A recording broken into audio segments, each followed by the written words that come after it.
sobre a origem histórica desse termo cidadania, né? Eu postei outros vídeos no YouTube sobre o assunto cidadania, só que a gente precisa entender conceitualmente, teoricamente, até para a gente conseguir discutir melhor sobre política institucional, partidos políticos, programas de partidos políticos, ideologias, concepções.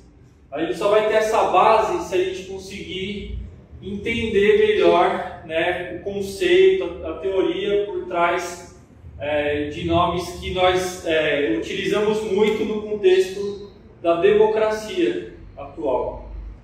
Então, se eu estou falando de cidadania, eu estou falando de democracia. Correto? Então, na nossa vida política atual, nós vivemos num contexto democrático em que a cidadania é um termo central para o nosso entendimento de atores políticos que nós somos.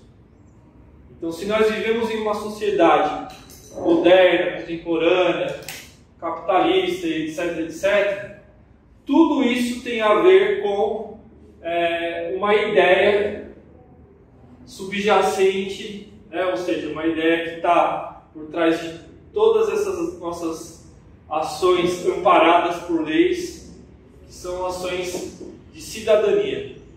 Tá bom? Então, cidadania é super importante. Da onde que vem então essa ideia de cidadania? Primeira coisa, a gente tem que atentar para as palavras que estão aqui na lousa, né? Cidadania. Cidadania lembra o quê? Essa palavra. Cidade. Cidade, perfeito. É isso mesmo. E tem tudo a ver, por quê? Porque a ideia de cidadania, ela se funda, como eu já falei, na ideia de democracia, que por sua vez foi colocada em prática ainda na antiguidade na Europa, em uma determinada cidade-estado, ou, se você preferir, também numa determinada polis grega. E olha que interessante, a ideia de política, ela de alguma forma se relaciona com a ideia de polis. Então, fazer política é fazer a polis, fazer a cidade, né? E fazer a cidade como? Fazer a cidade democrática, né? Então, a ideia de fazer a cidade, de pertencer à cidade e de construir o seu destino, tem a ver também com uma ideia que foi inaugurada numa determinada cidade-estado, que é a cidade de Atenas, né? Então, Atenas é uma cidade importante da Grécia Antiga, ainda é importante até hoje, né? Mas na Grécia Antiga ela foi um centro, né, cultural, da onde irradiou muita da nossa cultura que até hoje nós preservamos, né? Da nossa cultura do lado europeu, né? Porque existe aquela história não contada também que veio de outras partes do mundo, mas da parte europeia, Atenas realmente é uma cidade muito importante, né? Então, Atenas, ela inaugurou essa ideia aqui de democracia. Inaugurou como? De que modo?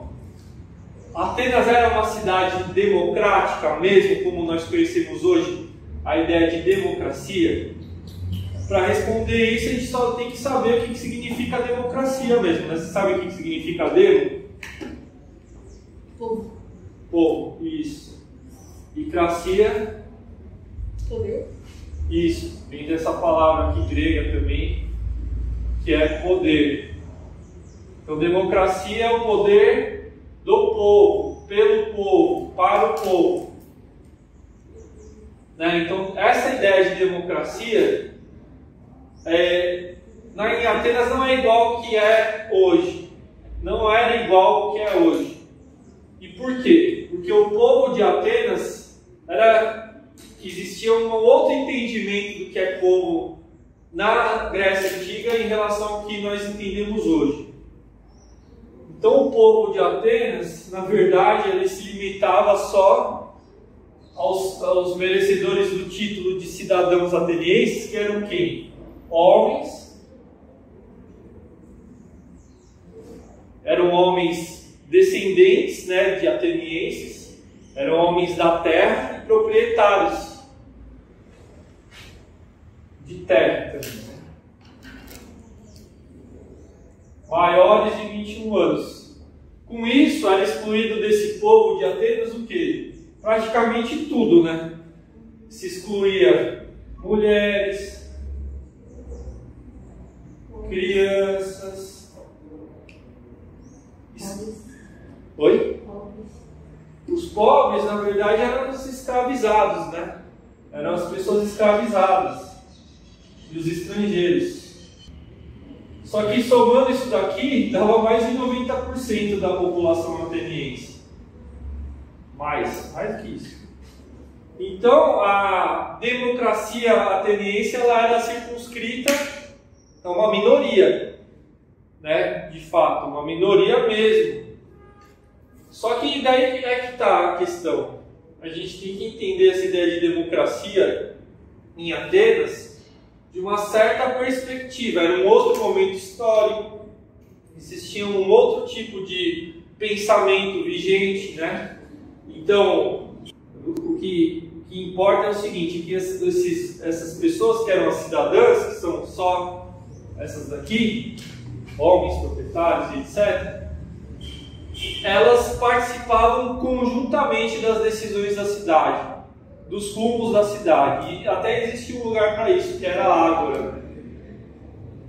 Na Ágora eram realizadas assembleias nas quais os cidadãos atenienses discutiam, votavam e realmente colocavam em prática suas ideias para a cidade, para ser uma cidade próspera, enfim, questões de guerra, questões do que construir, questões durante a paz também, enfim, do que era melhor para o cidadão ateniense. Então essas discussões que existiam na Ágora, né, essas assembleias que eram feitas, elas meio que inauguraram uma forma de fazer governo, né? Uma forma de fazer política. Uma forma de governo e uma forma de fazer política, aliás. Então, é por isso que hoje, modernamente, nós nos inspiramos em Atenas. Porque foi um marco na história essa forma de pensar a cidade-estado. E essa cidade, a gente pode transcender isso para o que nós entendemos hoje também como os estados nacionais, como os países em que nós vivemos, né? Então, dentro de um país como o Brasil, você tem vários níveis, né? Tem o nível federal, estadual, municipal. Todos eles funcionam dentro de um esquema democrático. E esse esquema democrático tem a ver com o pressuposto de que o povo exerce o poder. Então, é o povo que vai debater e discutir, mesmo que esse povo hoje, para nós, seja algo muito mais amplo do que o que era para os atenienses antigos. Então, eu acho que essa questão é bem importante de dizer, porque em Atenas também existe um outro fator importante de destacar, que é o pensamento dessas pessoas diz respeito a uma época muito diferente da nossa. E o pensamento, eu digo, com relação ao lugar das pessoas no mundo. Como elas se entendiam, como elas se viam naquela sociedade. Que é algo que também pode nos inspirar. Que é o seguinte, o cidadão ateniense, a gente não sabe como ele pensava.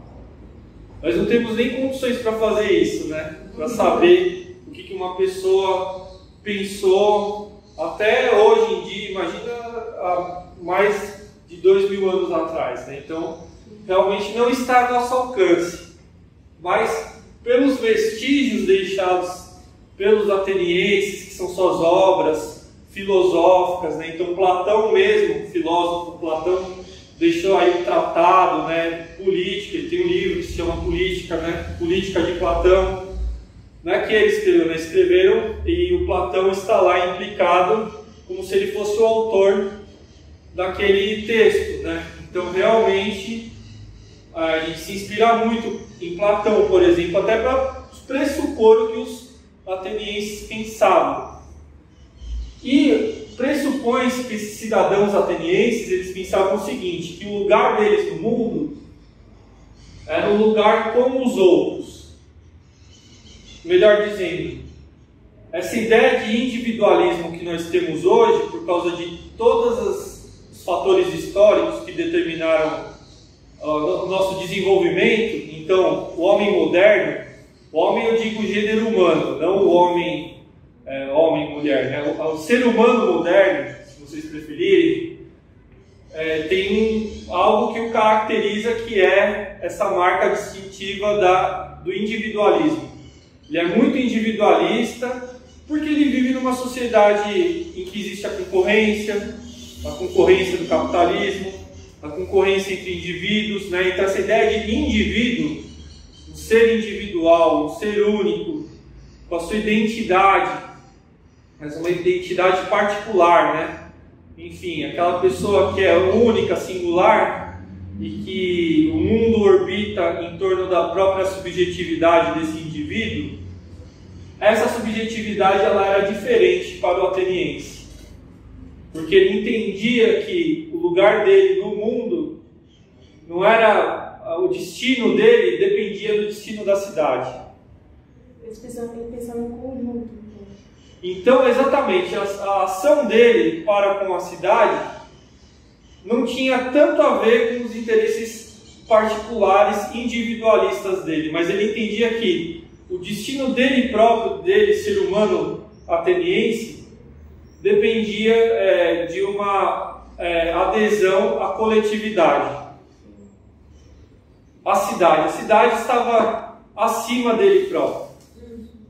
Ele, cidadão ateniense, o sentido dele existir era a cidade.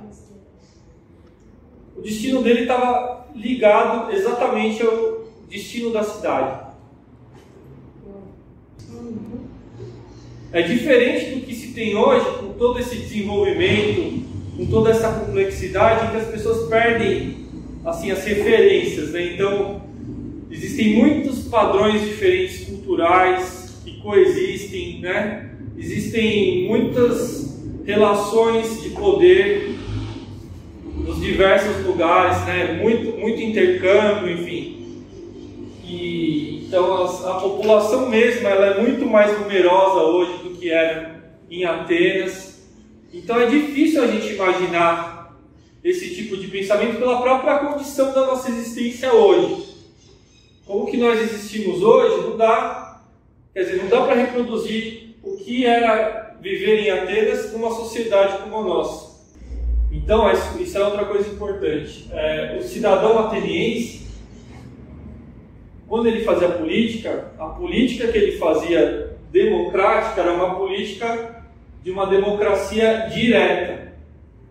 Ele diretamente representava os seus interesses. Aliás, essa ideia de representação é questionável, porque ele mesmo ia na ágora e tinha o poder de decidir junto com as outras pessoas o que ia ser feito. Nós não temos essa capacidade. Fala. É muito diferente da gente, porque a gente tem um meio de representantes atrás do governador. Isso, eles não tinham representantes, eles não precisavam votar em alguém para que essa pessoa dissesse por ela aquilo que era o desejo que acontecesse para a cidade. Mas esses direitos eram somente aos homens e proprietários. Sim. Que não importa o que eles fizessem, se ele fosse um homem ou tivesse algum cargo bom, ele não necessariamente precisaria ser político. Ele só ia lá e colocava o pensamento dele. Boa pergunta. Então, Luísa, a questão é a seguinte. Em Atenas, as pessoas elas tinham uma liberdade de ser muitas coisas, porque quem trabalhava de fato eram os escravos. Então, o cidadão ateniense ele tinha liberdade para filosofar, para escrever, para pensar, enfim, eu falei escrever, mas enfim, eu estou pensando nessas peças, né, teatrais, porque o teatro em Atenas era muito importante. Ele tinha liberdade para pensar matematicamente. Você sabe que grandes figuras da antiguidade clássica tinham a ver com Atenas, né? Então até hoje vocês pensam em matemática, algumas dessas fórmulas provavelmente foram feitas por matemáticos da Grécia Antiga atenienses. Pois bem, então o cidadão de Atenas, que era homem, ele tinha total condições de fazer muitas coisas porque ele tinha um tempo ocioso, ele desfrutava do ócio, ele desfrutava daquele lugar em que ele podia contemplar a natureza. Então tudo isso aconteceu porque existia escravismo lá. Eles não eram trabalhadores, eles eram proprietários e eles herdavam naturalmente, né, dos seus antepassados o direito à cidadania. Então a cidadania plena, ela também não é possível hoje, porque quem hoje é capaz de desfrutar desse lugar que o grego antigo desfrutava? E eu me refiro até às pessoas muito poderosas hoje, aos grandes capitalistas. É uma vida completamente diferente, né? Então, o auge da sociedade ateniense era a contemplação. As pessoas trabalhavam e sustentavam um modo de vida do cidadão de Atenas, que era um modo de vida voltado para a contemplação do universo.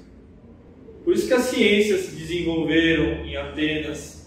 Então, isso. E por que essa consciência do cidadão ateniense ela era diferente do ser humano atual, do ser humano moderno? É que também esse destino, por exemplo, pensar no destino da cidade, de que a razão de existir era a razão da cidade de Atenas existir, isso também muda tudo, né? Então, é por isso que o principal em Atenas era desfrutar desse ócio e da contemplação para poder pensar, filosofar. E, pensando nisso, não existia tantas separações entre essas áreas do conhecimento nessa civilização. Então, as artes estavam ligadas à filosofia, que por sua vez estavam ligadas às ciências da natureza, né? O próprio Aristóteles, que ele escreveu, o tratado dele relaciona biologia, física com filosofia. Está tudo lá, ele pensa tudo de uma forma integrada, né? E, inclusive, a questão da política, ela também está ligada a todo esse universo, vamos dizer assim, cultural do ateniense. E é por isso, então, que eles tinham dentro de si, vamos dizer assim, esse sentido de fazer política. De que era realmente importante ir para a Ágora, ir para a Assembleia e fazer a cidade de Atenas dessa forma que eu acabei de falar para vocês.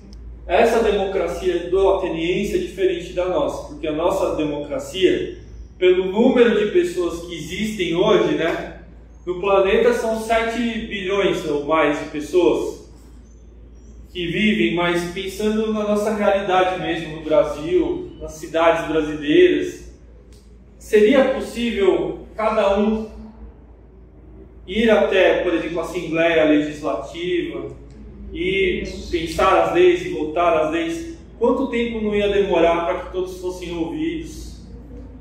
Então aí tem uma diferença bem grande também com relação à nossa democracia, que a nossa democracia ela é indireta e representativa, né? Um representante. Falando nisso, existe um nome mediador para tipo lei, alguma coisa assim? Não, exatamente. Você perguntou se tinha mediador. Não, é exatamente isso que eu estou dizendo. O cidadão ateniense ele não tinha mediação. Ele mesmo, imediatamente, decidia os rumos da cidade. E é por isso que a gente fala da democracia de Atenas, porque esse sentido de que cada um de nós tem o dever também o direito e o dever de se responsabilizar pela cidade. Né? E não delegar para o terceiro, delegar essa responsabilidade para um outro. Sei lá, por que muita gente se sente impotente hoje na nossa sociedade? Porque quem decide os rumos da economia, enfim, da questão da saúde, né? Tantas mortes aí pelo Covid-19 e tal. Quem decide essas questões não somos nós diretamente, são nossos representantes que nós terceirizamos, delegamos a eles essa responsabilidade de decisão. Mas não assim nesse caso, tipo assim, a cidade e o estado, quando ela precisa conversar com alguma outra, tipo, vai em caso de acordo, eles tinham uma pessoa que representasse a cidade e o estado? Daí tem várias questões, eu não lembro com detalhes, mas na Ágora existia assim um corpo de pessoas que acho que era de 5 pessoas, ou um número reduzido de pessoas, que elas tinham uma autoridade diferenciada das demais para organizar as agendas, as pautas da cidade de Atenas. Mas as cidades-estado de Atenas elas eram isoladas, né? Então o caso significa a derrocada, né? A queda. A queda de Atenas tem a ver com a guerra de Peloponeso. Não sei se vocês já ouviram falar disso. Guerra de Peloponeso. Que foi a guerra entre Esparta e Atenas, né? Essas cidades-estados elas eram isoladas. Se você for observar a geografia da Grécia, você vai ver que essas cidades elas ficam isoladas por montanhas, né? Então elas não tinham um intercâmbio muito grande, dependendo da cidade. Eu sei que existiam outras cidades da Grécia Antiga que tinham também uma importância filosófica, que deviam ter alguma proximidade com Atenas, né? Mas de modo geral, as cidades gregas elas eram todas, de certa forma, isoladas. Elas não tinham um intercâmbio como se tem hoje. E o poder maior que existia na Grécia Antiga se concentrava tanto em Atenas quanto com Esparta, que degladiaram, que lutaram entre si para poder expandir os seus domínios naquela região, né?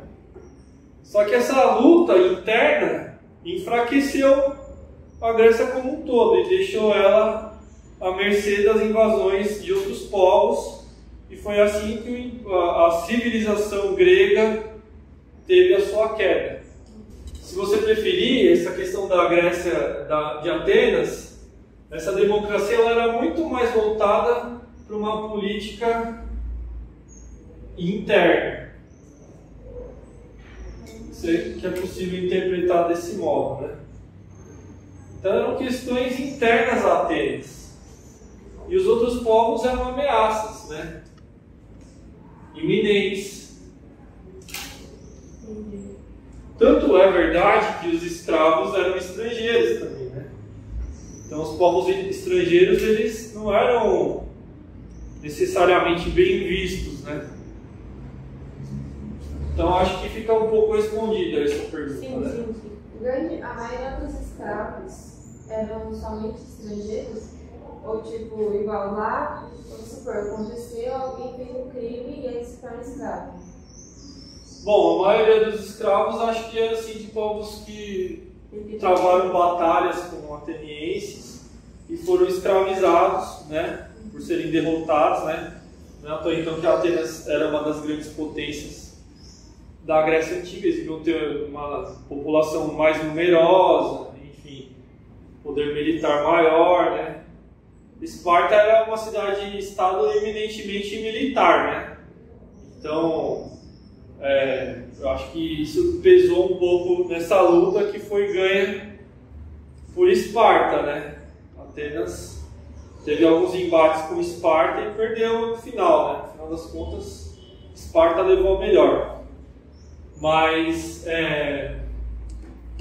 enfim, isso tudo que eu estou falando para vocês dá uma dimensão justamente de que esses valores eles não se perderam totalmente na história da nossa civilização ocidental. Eles perduraram, eles continuaram a existir, só que de outros modos, né? Então, o tempo passou, foram apropriadas essas ideias de democracia, de política, por outros povos europeus, né? E hoje só é que a gente fala então da ideia de cidadania, mas de um modo completamente diferente. Então, na outra aula que eu vou explicar melhor